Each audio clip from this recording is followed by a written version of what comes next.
I understand कि आप अभी बांग्लादेश में हैं और वहाँ पे बहुत ही पॉलिटिकली वॉलेटाइल सिचुएशन है। We would like to talk more on how things have evolved in last 1 week ever since Sheikh Hasina's unceremonious removal as the Prime Minister of Bangladesh. The minorities, especially Hindus there, कि जो इन पे targeted attacks हो रहे हैं। आपका कहना था कभी कि राहुल गांधी इंडिया के जो अभी लीडर ऑफ अपोजिशन रहे हैं, उनका मिलना हुआ था तारिक रहमान से in London some time back. You said that Rahul Gandhi was kind of made aware of the upcoming civil unrest in Bangladesh. Rahul Gandhi has not yet countered कि वो BNP leader Tariq Rahman से मिले हैं या नहीं है. You say that you have some proof on that. Would you like to share some light on it? And along with that, if you can also let us know, were there any other people present in the meeting as well? The Rahul Gandhi's meeting, which is very important actually. BNP has always been a political party supporting Islam, radical Islam, and its founder, General Ziaur Rahman, he has been repeatedly saying that existence of Bangladesh depends on continuous confrontation with India. I repeat, existence of Bangladesh depends on continuous confrontation with India. So, very simple, in simple words, in other words, this party considers India as an enemy. Namaskar Shoaib bhai, thank you so much for taking time out and speaking to the pamphlet. I understand कि आप अभी बांग्लादेश में हैं और वहाँ पे बहुत ही politically volatile situation है. We would like to talk more on how things have evolved in last 1 week ever since Sheikh Hasina's unceremonious removal as the Prime Minister of Bangladesh. Having said that, we've all seen how things have, evolved in Bangladesh, especially when it comes to the minorities, especially Hindus there, कि जो इन पे targeted attacks हो रहे हैं. A little bit more on that, as well as how आपका कहना था कभी कि राहुल गांधी इंडिया के जो अभी लीडर ऑफ अपोजिशन रहे हैं इन द लोकसभा, उनका मिलना हुआ था तारिक रहमान से in London some time back. तो आपको let's start with that only कि BNP is considered one of the extremist ideology वाली पार्टी, and Rahul Gandhi met and he knew, you said that Rahul Gandhi was kind of made aware of the upcoming civil unrest in Bangladesh. Rahul Gandhi has not yet countered कि वो BNP leader Tariq Rahman से मिले हैं या नहीं है. You say that you have some proof on that. Would you like to share some light on it? And along with that, if you can also let us know, were there any other people present in the meeting as well? Thank you very much, Nirwa ji, and thank you very much for bringing me here on platform on Pamphlet. The question that you have just now asked about the ongoing situation in Bangladesh following the resignation and leaving of the country by former Prime Minister Sheikh Hasina.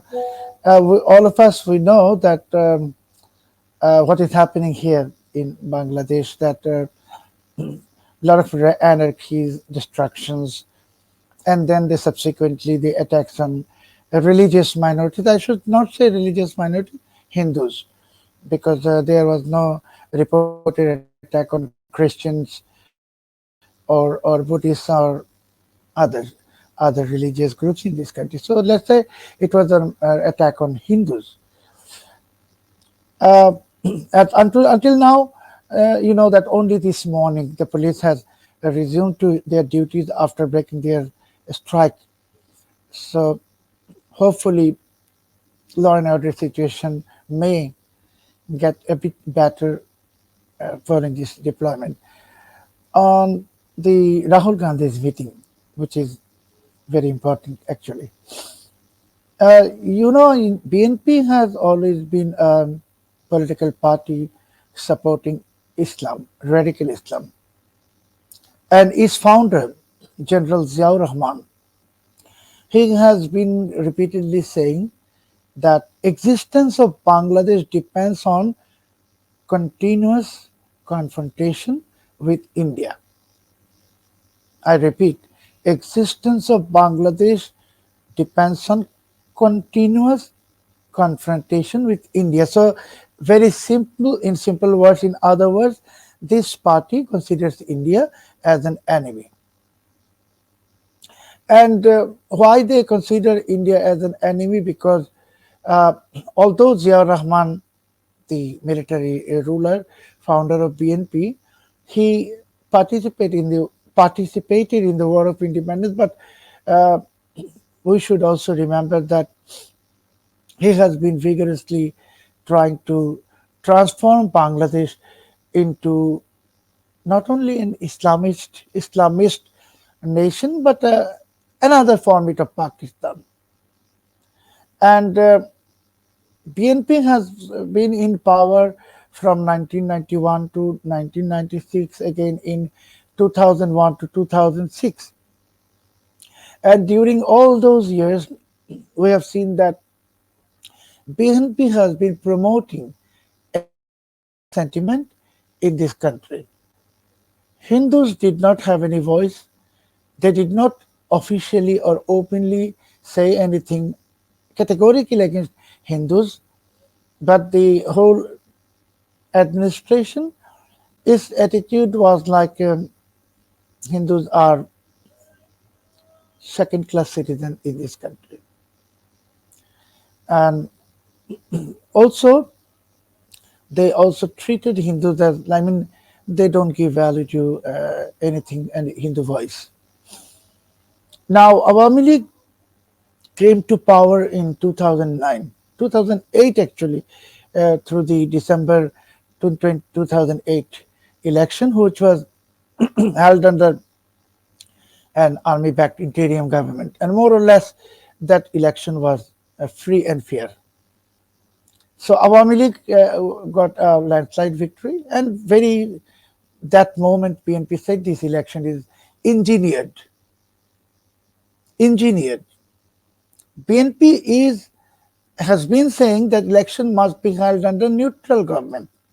So it was a neutral government in 2008. Now, immediately after the election results, they said that election was engineered because they could not win the election.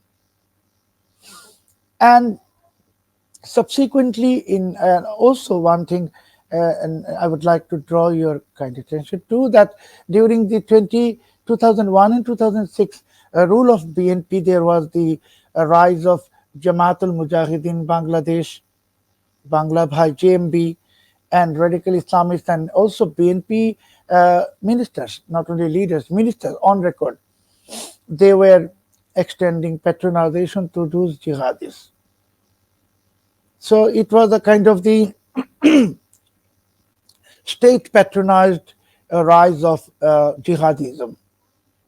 And you definitely know that even during that time, during this BNP's rule, in 2003, when I wrote that madrasas are becoming breeding grounds of jihad, BNP brought sedition, treason, and blasphemy charges against me. So, meaning they are not ready to accept any criticism, real criticism even, against the jihadis. In other words, this is a jihad patronizing party.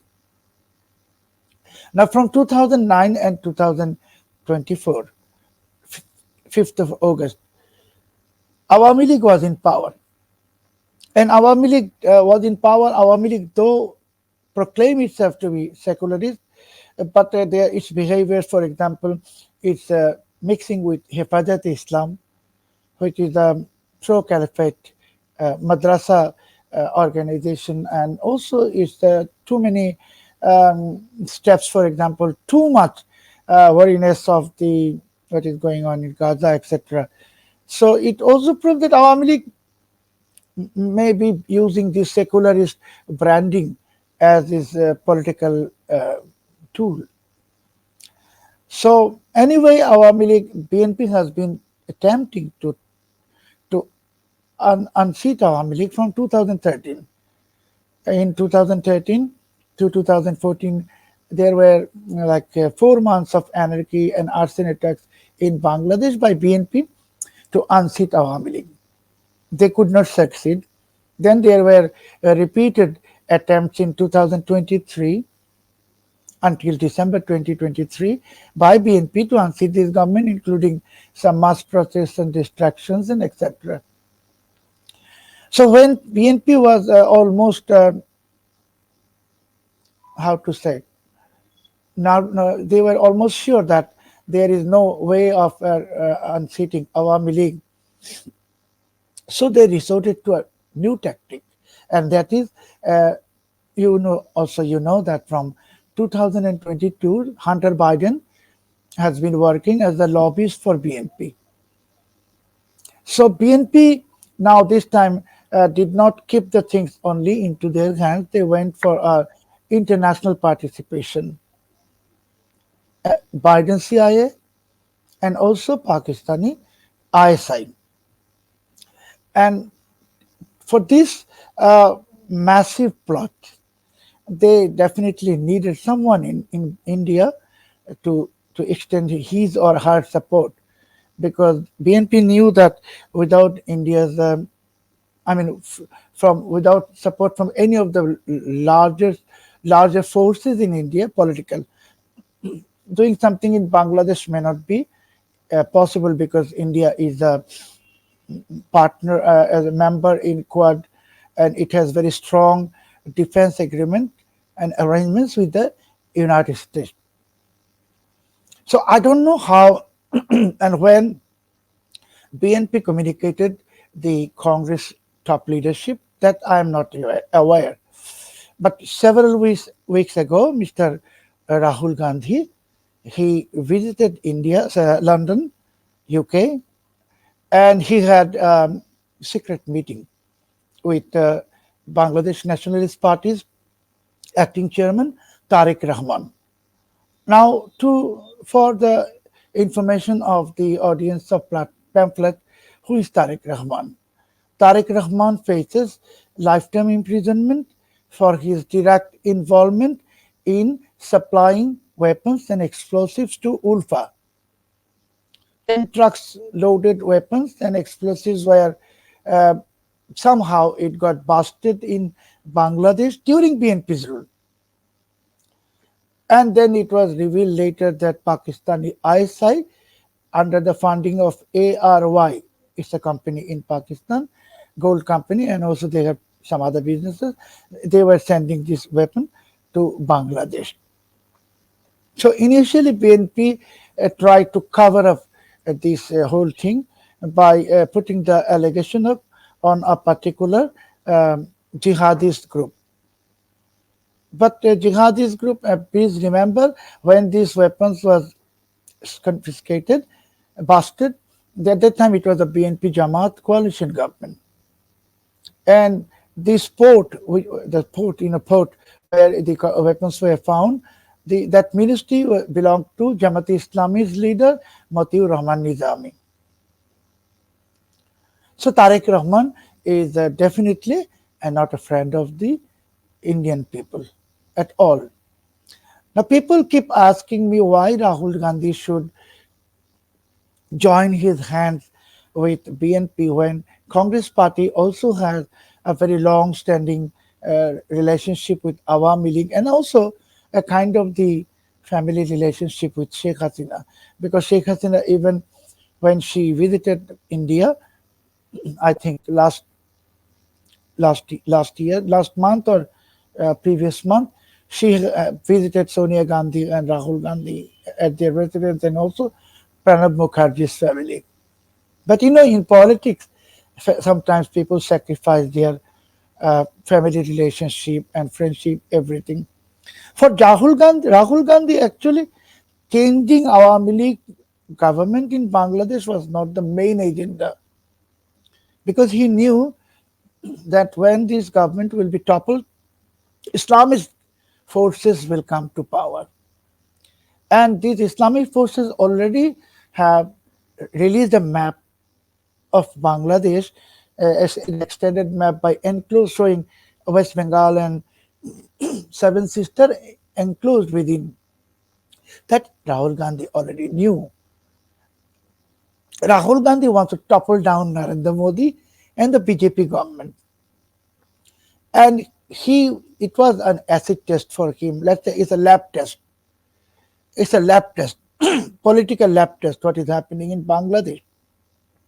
And Rahul Gandhi also knew that in West Bengal there are governments who are very friendly to Islamists. So once this, after this is the only what we are seeing in Bangladesh in the first phase. In the second phase, there will be problem in West Bengal and Seven Sisters. And 1.2 million Rohingyas who are in Bangladesh, majority of whom are radical Muslims, they will infiltrate inside West Bengal and Seven Sisters. Bangladeshi jihadist forces, Ansar al-Islam, which is a franchisee of Al Qaeda, Jamaatul Mujahideen Bangladesh, which is a franchisee of Islamic State, they will join hands with their West Bengal counterpart. And Nirwa ji, देखिए कि please have a look that Al Qaeda has already issued a statement supporting the regime change in Bangladesh. Al Qaeda meaning Akis, Al Qaeda in Indian subcontinent, they have already issued a statement, meaning they are happy with it. So this the second phase will be West Bengal and other parts, Seven Sister, and it will keep spreading throughout India. So let's say the fire of destabilizing India has been started, ignited from Bangladesh. Now it will continue to spread like wildfire, and that's exactly what Rahul Gandhi wanted. And Rahul Gandhi is, um, I would not say he's against, but he's very unfavorable to Hindus, unfortunately, because in Bangladesh, the ongoing Hindu persecution, he has not uttered a word. He has congratulated this interim government chief, Dr. Muhammad Yunus, but in this statement, you will see he has not even used one single word. Even calling upon Bangladesh government to protect the Hindus in this country, he has not done this because he also wants this to happen, and he wants to also kind of give punish Narendra Modi by punishing Bangladeshi Hindus. The way this current government is punishing the Hindus by branding them as collaborators of Awami League, Rahul Gandhi also considers them as collaborators of BJP and the nationalist forces in India. So this is a very deep-rooted conspiracy that has begun, and now I'm sure, as a senior journalist, you may find justifications because you still don't see the evidences from me, only my statement, but you may find justifications why Rahul Gandhi may have joined or met Tarique Rahman. I will not say may because I have the evidence. Now, a lot of people are asking for evidence. Those are not Congress leaders, leftist people, and XYZ. They are even trying to attempting at character assassination, saying Shoaib Choudhury is this, Shoaib Choudhury is that. Is the very classic method of all politicians, that whenever there is something goes wrong, they always put blame on the person instead of addressing the issue. And they now say, okay, come up with evidence. I can give evidence. For example, if I give video, they will say, oh, it's a deep fake video. If I give documentary evidence, they will say it's a doctored evidence. Because if you have decided to deny, you will keep on denying. You will not admit. And I cannot bring back the God into this world and speak on my behalf. That is what he's saying is true. Because in the subconscious mind of Rahul Gandhi is saying that what I am claiming is true. That's why he is totally silent. BJP spokesperson completely silent. I just saw something, a statement from a kind of the ex-chief minister of Indian state Congress leader. He said, no, it is the BJP has been doing this. I mean, he's hinting that as if I'm being funded by BJP. I even don't know BJP. I don't know anyone in BJP, and I have no reason to be funded by BJP. No, I am a journalist. So same thing happened in 2011 when I exposed the secret romance between Bilawal and Hina Rabbani, the Pakistani ruling party, Pakistan People's Party. They say it is a propaganda by Pakistani ISI. And Pakistani ISI said it's a propaganda by Indian Raw. Same thing is now happening. And Very interestingly, when I said uh, Hina Rabbani was communicating with Bilawal, she has 4 telephones, mobile phone, with 1 mobile phone. So Hina Rabbani's husband, Mr. Firoz Guljar, he wrote a letter to Pakistan Telecommunication Authority calling for the call record of his wife. 4 phones.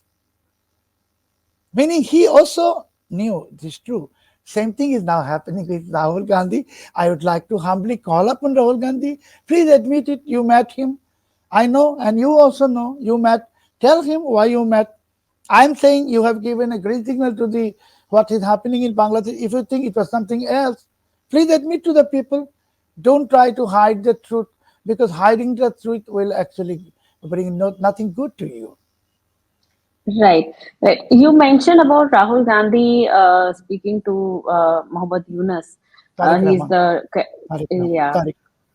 No, no, no. That to he happened, but even congratulated the new the prime minister, the leader, special advisor of Bangladesh after Sheikh Hasina took over. But Rahul Gandhi had also.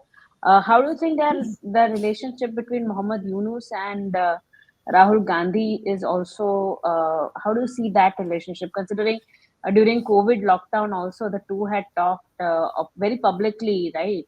So Yeah. how do you think that relationship is between the two leaders like that? Muhammad Yunus is a friend of many of the Gandhis, not only Rahul Gandhi, also Sonia Right. Gandhi. He is a friend. And the thing is that you see, I mean, India is a country with a majority of Hindu population. And as a leader of that country, Rahul Gandhi or whoever, anyone, they have the moral responsibility to, if not condemn, at least protest that what is going happening. But he congratulated Muhammad Yunus, and I appreciate. Okay, it is good. It is a diplomatic courtesy, but in addition to congratulating, he should have also used or even issued a second statement. I mean, expressing his concern about what is happening in Bangladesh. When the Hindus, he did not do so. What government in Bangladesh is a friend of Rahul Gandhi, friend of Congress, not a friend of India. Why? Right. Because why? Yesterday, those who are on the street, and you know who are on the street, Awami League cannot be on the street at this moment.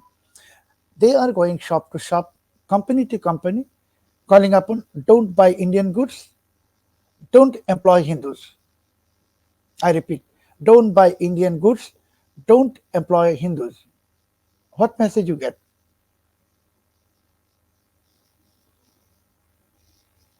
Uh, right, but how do you also you think Muhammad Yunus? You think he'll be able to ensure law and order in a nation which is undergoing such turmoil at such a wide scale? Because I think at some point things started as protest and as violence was just a part of it, but now because of the mob mentality or what to say, it has reached beyond control, right? So how do you think that?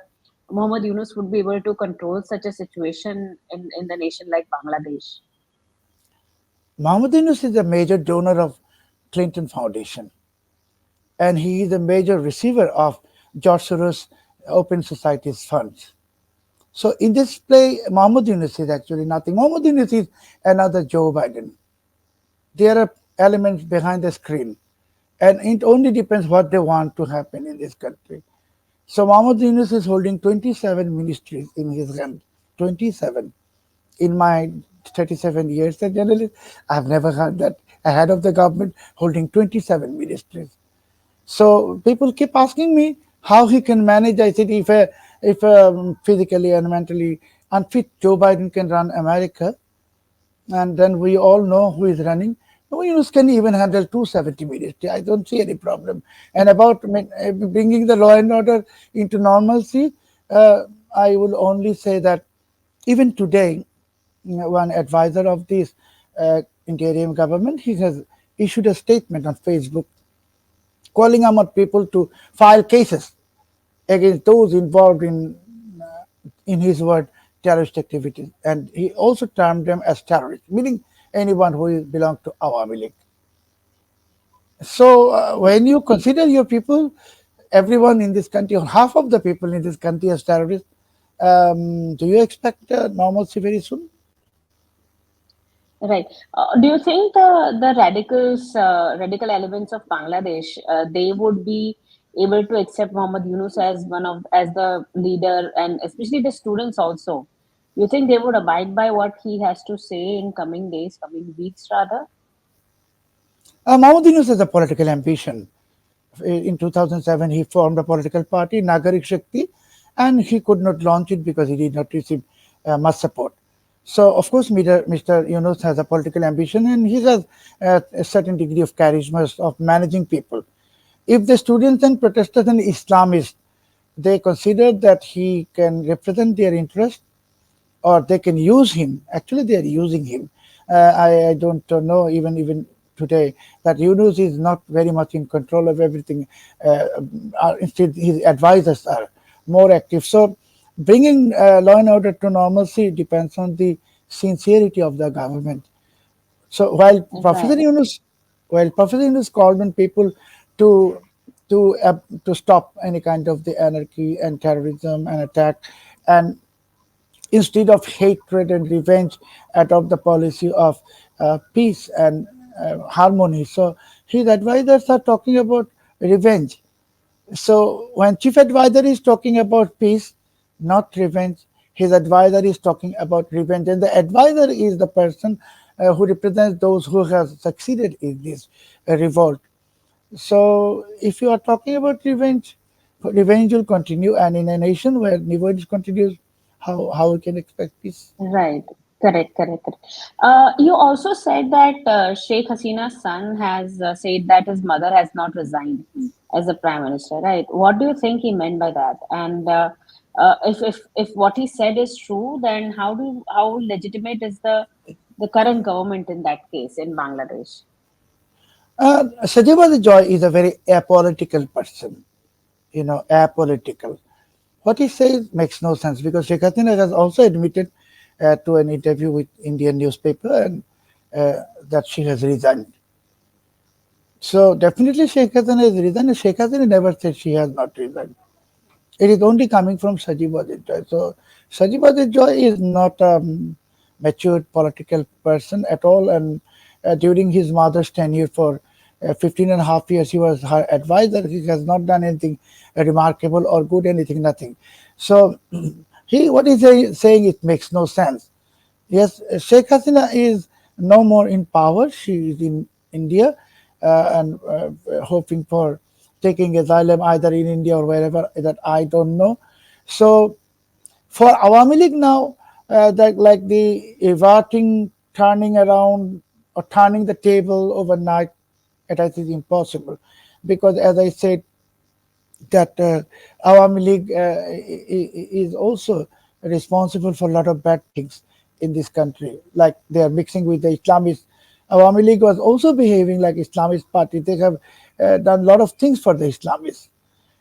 So Right. I don't think they will come back very soon. They will need to wait, and people don't believe Awami League as a secularist party. I don't also believe at all. So what is the difference between BNP or Jamaat Islami or Sheikh Hasina if all are Islamists? I mean, some are on record Islamists, some are by heart Islamists. So there is nothing like that, and Sheikh Hasina is absolutely irrelevant in Bangladesh at this moment. Only if she repents what she has done wrong by mixing with the Islamists, and if she repent what she has done wrong by becoming too much Palestinian than even Ismail Haniyeh, if she will repent what she has done wrong by bad mouthing about Jews, Right. she must repent and she must understand that it was her mistake because we don't expect such things from a secularist leader. Actually, her behavior and as with the Kaza and Rafa was no different than Rahul Gandhi. So I Right. mean, she is a very confused leader at this moment. She has to understand her mistakes. Right. Before we conclude, one last question I would like to point across. Like when we see the news about Indian subcontinent in the Western media, right? We see very lopsided view. For example, a small incident involving a minority community of India would be blown far out of proportion. But what we see, what is happening in Bangladesh currently, and also in Pakistan for that matter, the persecution, the very targeted persecution of religious minorities, especially Hindus, in Pakistan and currently in Bangladesh, which is for all to see right now. Uh, but the foreign publications, the Western media like the Washington Post, the New York Times, they hardly ever cover it. In fact, they try to give justification and context to this entire genocide which is happening in front of our eyes. For example, one of the publications, they talked about how the attacks on Hindus is revenge attack. Right, it's not a revenge attack. If And they also try to say how oh, it is not religious, it is political because these were the Awami League supporters. But they're turning a blind eye to the fact that they were attacked and persecuted because of the religious faith, not necessarily their political affiliation. What do you have to say on the international media covering the current happenings in Bangladesh, especially when we see in the broader context of how foreign intervention has also played a major role in toppling Sheikh Hasina government? You and I both know that there are at least more than 30 billion US dollar of zakat fund from the Middle East, which is going to the media houses in in the Western countries, including India. Some of the Indian outlets are also recipient of that zakat fund, and their main agenda is to hide any notoriety of the Islamism, and their also agenda is to hide any repression of the Hindus, Christians, Buddhists, particularly Hindus. So Western media will not speak about what is happening with the Hindus in this country or anywhere else because they are under the influence of the Zakat Fund, $40 billion. So they are recipient of it. At the same time, you Nirwa, you know that American media, I will mention it by name. It is not free. It is not independent. It is under the control of the deep state. So, as the blueprint in Bangladesh is a result of deep states and Biden's CIS blueprint, so they will only publish what they should publish. Also, same as BBC, you have seen that BBC has tried to discredit the news as if there is nothing going on with the Hindus in Bangladesh. Now, this BBC is discrediting. Why they are discrediting? Who is behind it? Who is funding this content? If we question, and BBC is by nature and by tradition and by history, it's a notoriously pro-Islamist broadcast network. They support Hamas. They don't say anything against Hamas. They parrot the Hamas propaganda. In this case also, BBC or Western media, they will only parrot the Western blueprint. And Bangladesh is, unfortunately, is now the latest victim of a Western conspiracy. Right. I think at this point, I would just be extremely grateful and thankful to you for taking time out and joining us in this discussion. And major courage to you for being in ground zero and standing your ground as well. It takes a lot of courage to be doing what you're doing. I know you told me earlier in the day that what you're doing is just saying the truth, but saying truth itself is an act of bravery these days. So because we all know how things could take any turn anytime, and we only pray for your health and safety. But yeah, we will see you soon. Thank you so much for joining us today, and good luck. And please stay safe. And I'd like to, before concluding, I'd like to thank you, Ji. Nirwa Mehta, and the all the members of Pamphlet and its audience. And may before concluding, I'd like to say what I should fear. I have been in prison for 6 7 years for writing against jihad, so they can send me back to jail, or they can physically assault me. And I have been also assaulted during BNP Jamaat government. They have bound my office in 2006, or they can maybe at best they can assassinate me or maybe hang me. But until then, I will keep speaking. No. No, we hope and pray for your long and healthy life. Thank you. And thank you so much. Thank you for keeping up the good fight. Thank Thank you. you. Thank you.